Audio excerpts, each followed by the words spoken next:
Hi everyone, we're back. Technical difficulties, can't overcome them. Seth. It is what it is. Yeah, still feeling the pain. It's all good. Who do we want to name and shame your internet provider? Look, have a look at the last video, but then we'll just continue on with this one. The main part of it is if you're looking at job eligibility for your JobKeeper, then Celeste is going to post a video to the comments section of this video later that'll go through your pay items and running an unscheduled pay run for your Xero, so that how you can catch it back up and make it really easy going forward. What I'm going to share with you just now is just a quick overview on how you can run your team's employee payrolls going forward. So if you've got employees, the quickest way to go is go into your employees and change their pay template. So depending on your position, maybe LeBron James, go into his pay template and suddenly you've shut down. And because you're shut down, you're now paying him nothing on a weekly basis and he's not working. The beautiful thing that Xero's added is they've added JobKeeper. So you can just whack in the JobKeeper top-up payment, put it in there, paying him fortnight on a fortnightly pay run, makes it really easy. Save that template. Whoa. No? I just wanted to highlight there in there, Clayton, that Xero has done the hard work about the calculations of what you're paying super on and what you're not. And for the ruling that they've applied is that on the JobKeeper top-up payment, there is no super applied. Okay? So that just makes it so much easier for you. Yes. So another employee not working, we're going to do JobKeeper, a full JobKeeper, put it in there, done, $1,500. But maybe they weren't. So let's do somebody else. Maybe the next person. This is obviously just the demo company. This is an example. Maybe this person, you've reduced their hours down to 30, Celeste. So now they're only getting $900 a fortnight. So we'll add this is just a template so that each time you're doing your pays, this is just to make it easier. So you go, so my top up will be $600. Boom. So when I run my pay run each week, it's already calculated, got an overall general template so that I can just run it. So go in, edit them up, make life easier. Obviously, you might have to change it on a weekly, monthly basis, whatever it is that you're running your pay runs on. So just be aware that's the quick and easy way to make that going forward for the next pay run. So if you go into pay employees, my internet's going a little bit fast on Celeste. So what, faster than mine? I've got this one in here, but I might delete that. Nope, let's reset it. So now we can reset it and look at LeBron James. He's got his $1,500. It's calculated the tax for you and it's taken out the union. I don't think we need to take out the union. I have to double check that, but I'm pretty sure you don't take out any of that stuff. It's got the extra super. Unless they agree and they want their extra super, maybe they say, no, pay me, I need the money. So it's already calculating everything out. It's not going to calculate the super on the $1,500 because there's no super payable on JobKeeper payment specifically. So let's go to the next person. Theirs is the same. So this one is the one we just changed earlier. They got this 900 and the 600. But in this case, you'll notice that the super is payable because there's $81 super payable on the $900.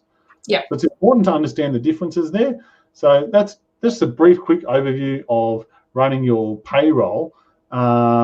And moving forward, so that's for the month of the next lot of fortnightly pay runs. So from the 27th of April onwards, because you're using those templates that Clayton just set up there. Yeah, but it's the month of April pay runs, the unscheduled ones that you need to do. This month that I will do a video and I'll post it to this particular what do you call it on Facebook? Live stream on Facebook, so you can just watch that section a little bit later when I have internet working. Love it. So a couple other key parts, Celeste. Make sure your payments count between the 30th of March 2020 to the 26th of April 2020. So it's important to get the JobKeeper done this week and catch up your payments and the JobKeeper differences for each employee if you have a difference. So make sure you also deduct off those amounts. You don't want to overpay because you're only going to get the $1,500 back on the $1,500 paid. So you don't want to overpay the JobKeeper amounts. Just want to touch on why you'd use an accountant, Celeste. So because if you're sitting here watching this going like, what are they doing? I don't really get it. Like, that's where you go and ring your accountant or your bookkeeper and go, hey, can I get a hand? Can you guys run my, check my eligibility, check my employee eligibility, and move forward from there. So, and that's where we're here to help.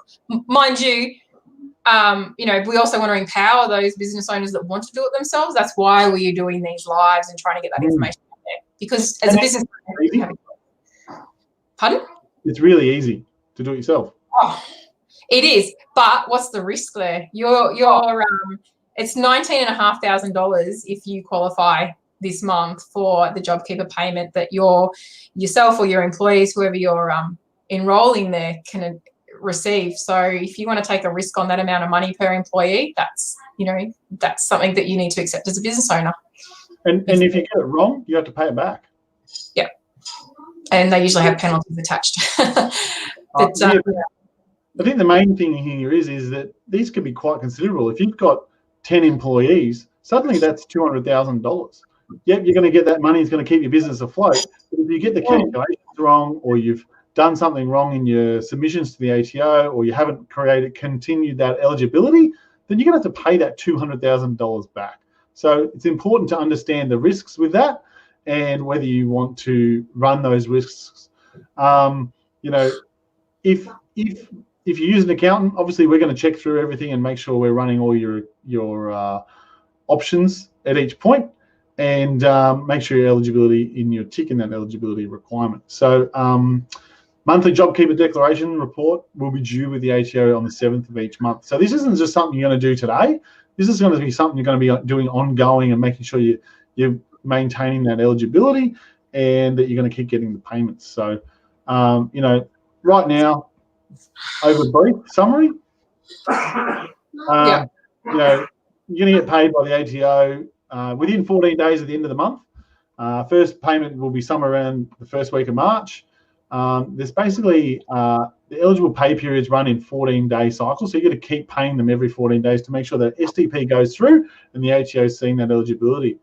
The other one with the sole traders list? Oh, I haven't actually heard anything whether they've fixed that with the ATO yet, that application. So, but we'll look into it, and I'm sure there will be a release by the ATO or through our channels. We'll get notified once they've fixed that and be able to pass that on to everyone, because I'm sure the sole traders are just waiting for that so that they can enroll and become eligible, or not become, but enroll in it. So yeah. And look, we found a few errors with the form on the portal. So if you're not quite getting through and it's not working, we recommend just wait until today and tomorrow and Thursday, and then last but not least on Thursday, ring the ATO and go, why isn't this working for me?